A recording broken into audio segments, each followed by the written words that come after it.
Fala pessoal, essa é a nossa primeira aula sobre Async.io e ela vai ser uma aula muito mais introdutória. Eu vou falar aqui um pouquinho sobre o modelo das aulas e de como vai ser. As aulas vão ter, no máximo, uns 20 minutos, podendo passar um pouquinho, mas não muito. Ela vai seguir um modelo muito mais de Live Encode. Essa, por ser uma aula introdutória, ela vai ser um pouco mais teórica, então vai ter um pouco mais de slide. As outras vai ser bem no modelo de Live Encode mesmo. Então, o módulo Async.io, para quem não sabe, ele trabalha com concorrência. Então, a gente vai ter que deixar alguns conceitos claros aqui. Por exemplo, o que é concorrência, o que é paralelismo, qual a diferença, por que utilizar um e não outro. Então, vamos lá.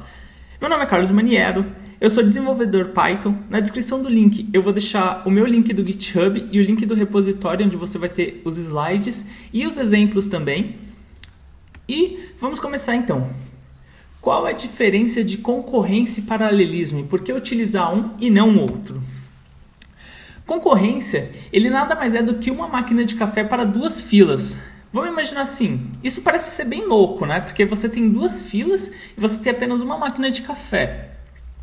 Então, se a fila A ela estiver pegando café, a fila B vai ter que aguardar. E quando a fila B estiver pegando café, a fila A vai ter que aguardar. Isso parece ser meio complexo, mas quando você trabalha com Python, ele deixa isso extremamente simples.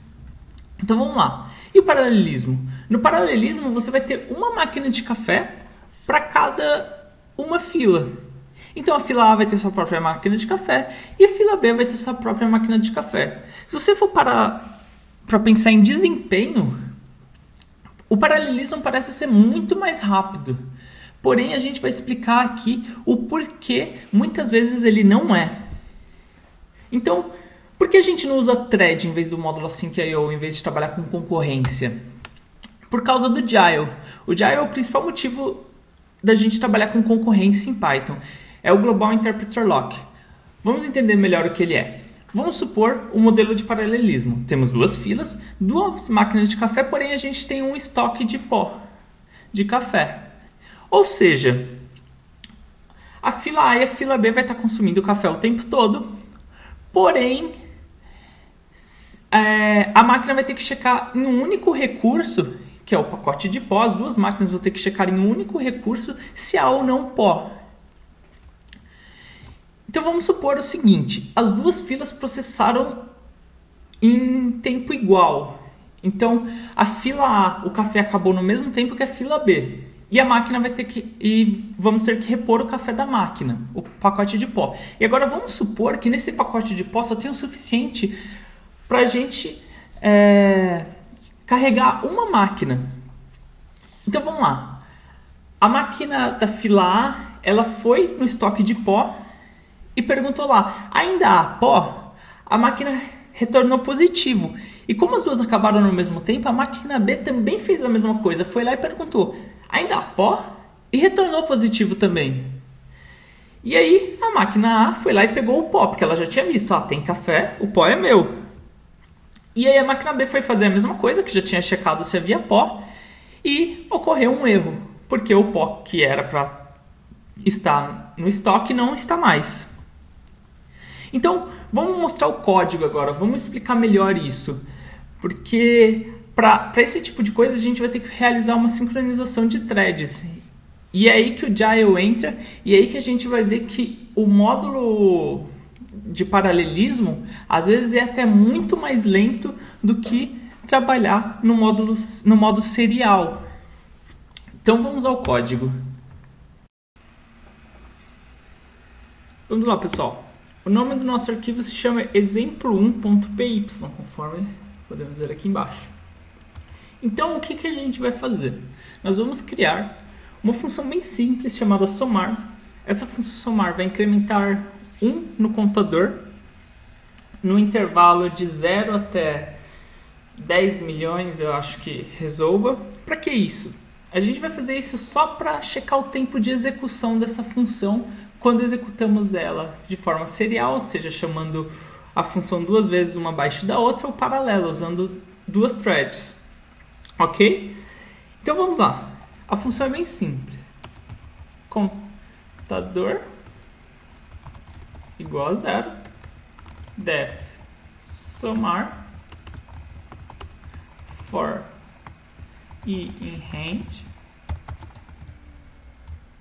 100, 1000, 10.000, 100.000, 1 milhão, 10 milhões, ok? A gente vai pegar o contador e vai incrementar 1. A gente tem que definir a variável contador como global aqui, para o Python entender que o contador que estamos referenciando é esse. Tudo certo. Então,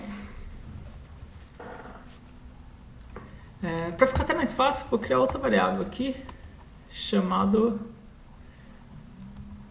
max_for, que vai ser isso aqui.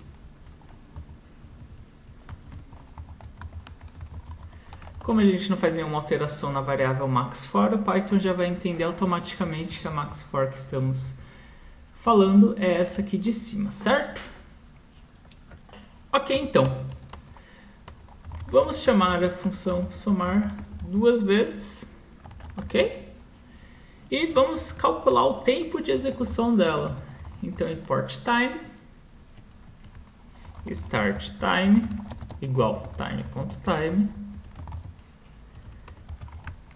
end time, igual time.time, menos start time. Isso aqui vai retornar para a gente quantos segundos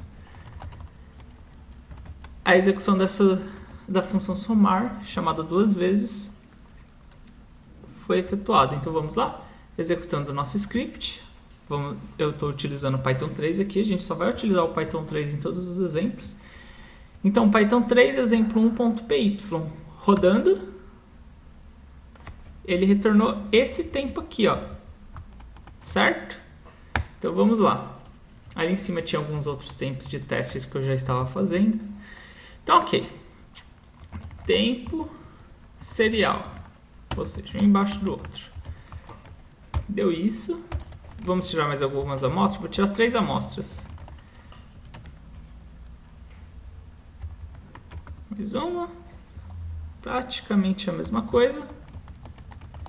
E a última amostra. Ok, um pouco mais lento também. Mas todos bem próximos, milésimos de segundos bem próximos, ok? Então tudo certo. Vamos fazer o seguinte. Já vou deixar aqui o tempo paralelo, certo? Vamos criar uma variável de controle aqui, paralelo igual true, certo? Então, if paralelo, por enquanto não tem nada, pass, else, chama a função somar 2 vezes, certo? Então vamos lá, import threading, certo? Então, a gente vai criar 2 threads.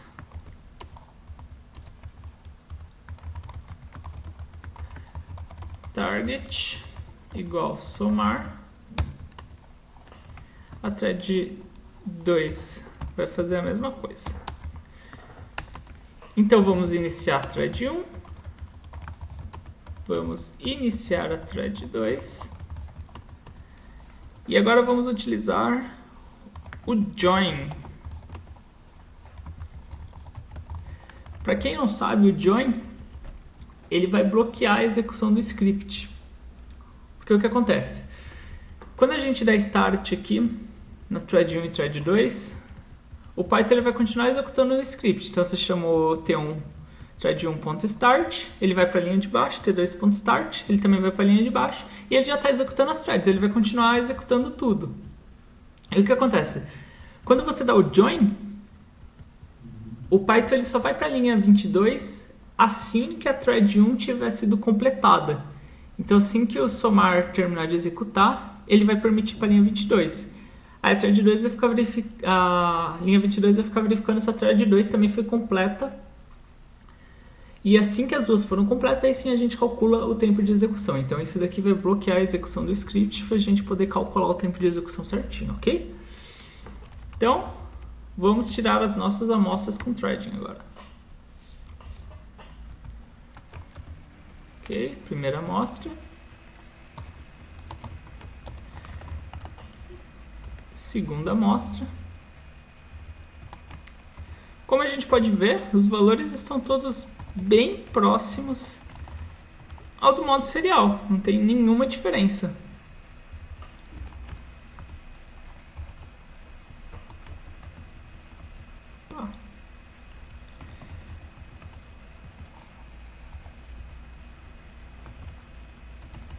Copiei errado aqui.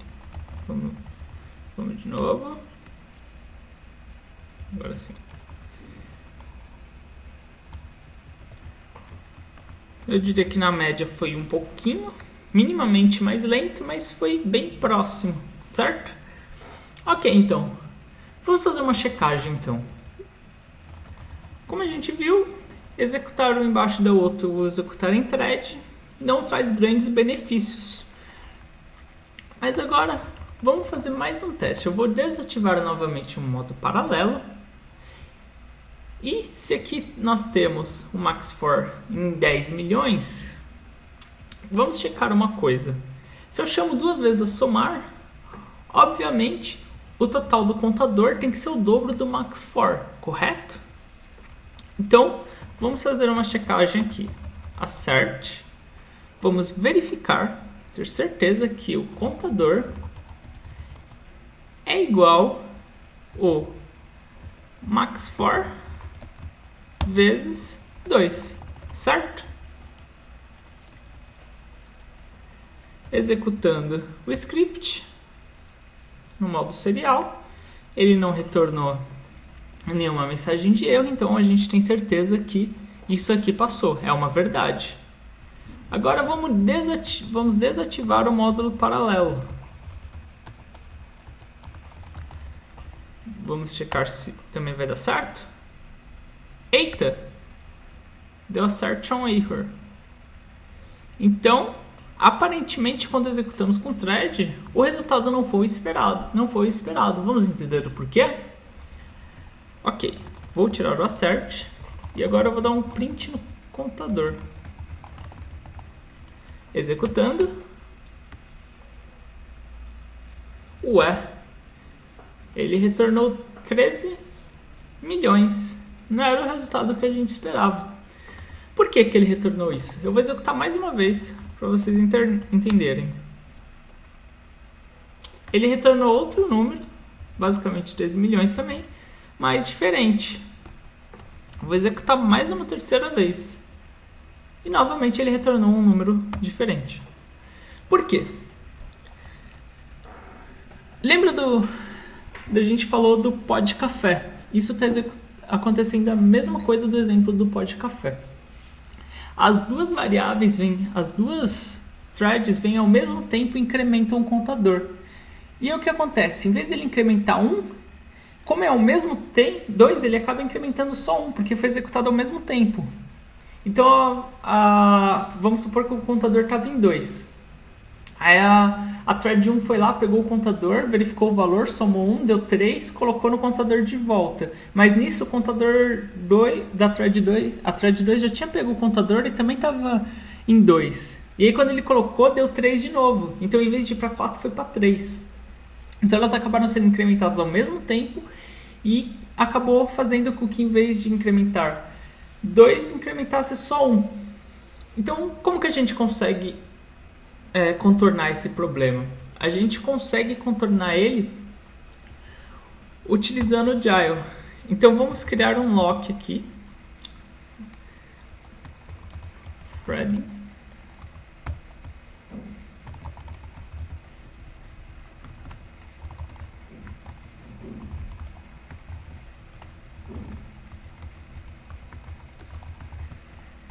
Quando a gente faz isso aqui, o que estamos fazendo? A gente vai dizer o seguinte para o Gile. Gile, eu preciso estar executando, eu vou executar um processo em que eu vou mexer numa variável que ambas as threads mexem. Então, o Jaya vai pegar, vai permitir que a thread 1 execute, enquanto a thread 2 vai ser parada. A thread 2 vai ficar aguardando a liberação do Jaya, que é o método release, para poder estar executando. E quando a thread 1 der o release, a thread 2 vai pedir para poder executar e a thread 1 vai ficar impossibilitada. Então, isso aqui resolve o nosso problema. Vamos só ver o que acontece agora com o tempo de execução. Vamos lá? Executando.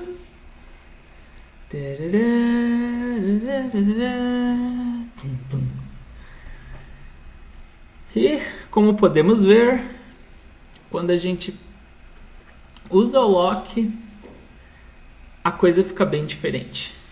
Ele demora muito mais. Vamos ver quanto tempo vai demorar aqui.